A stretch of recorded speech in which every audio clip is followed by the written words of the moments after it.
លោកហ៊ូតហាក់រដ្ឋមន្ត្រីក្រសួងទេសចរអញ្ជើញដឹកនាំកិច្ចប្រជុំពិភាក្សាលើសូចនាករសមិទ្ធកម្មកុល្លេសទី28ស្ដីពីអត្រាតម្លៃបន្ថែមសុទ្ធនៃវិស័យទេសចរដែលកម្ពុជាទទួលបានដោយមានការអញ្ជើញចូលរួមពីតំណាងក្រសួងកសិកម្មរុក្ខាប្រមាញ់និងនេសាទក្រសួងពាណិជ្ជកម្មក្រសួងផែនការក្រសួងឧស្សាហកម្មវិទ្យាសាស្ត្របច្ចេកវិទ្យានិងនវានុវត្តន៍ធនាគារជាតិនៃកម្ពុជាវិទ្យាស្ថានជាតិស្ថិតនឹងថ្នាក់ដឹកនាំក្រសួងទេសចរព្រមទាំងមន្ត្រីជំនាញនិងភាគីពាក់ព័ន្ធសរុបប្រមាណ30រូប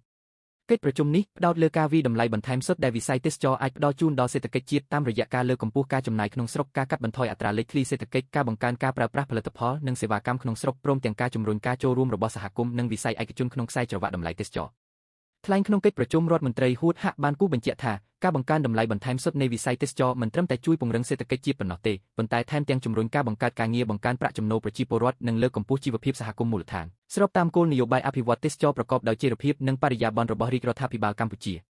ជាមួយគ្នានេះក្រសួងទេសចរនឹងបន្តសហការយ៉ាងជិតស្និទ្ធជាមួយក្រសួងស្ថាប័នពាក់ព័ន្ធនិងដៃគូអភិវឌ្ឍន៍ដើម្បីជំរុញការអនុវត្តគោលនយោបាយនិងវិធានការចាំបាច់នានាក្នុងគោលបំណងបង្កើនប្រសិទ្ធភាពសេដ្ឋកិច្ចនៃវិស័យទេសចរនិងធានាថាផលប្រយោជន៍ពីវិស័យនេះអាចហូរចូលដល់ប្រជាពលរដ្ឋកម្ពុជាបានកាន់តែច្រើន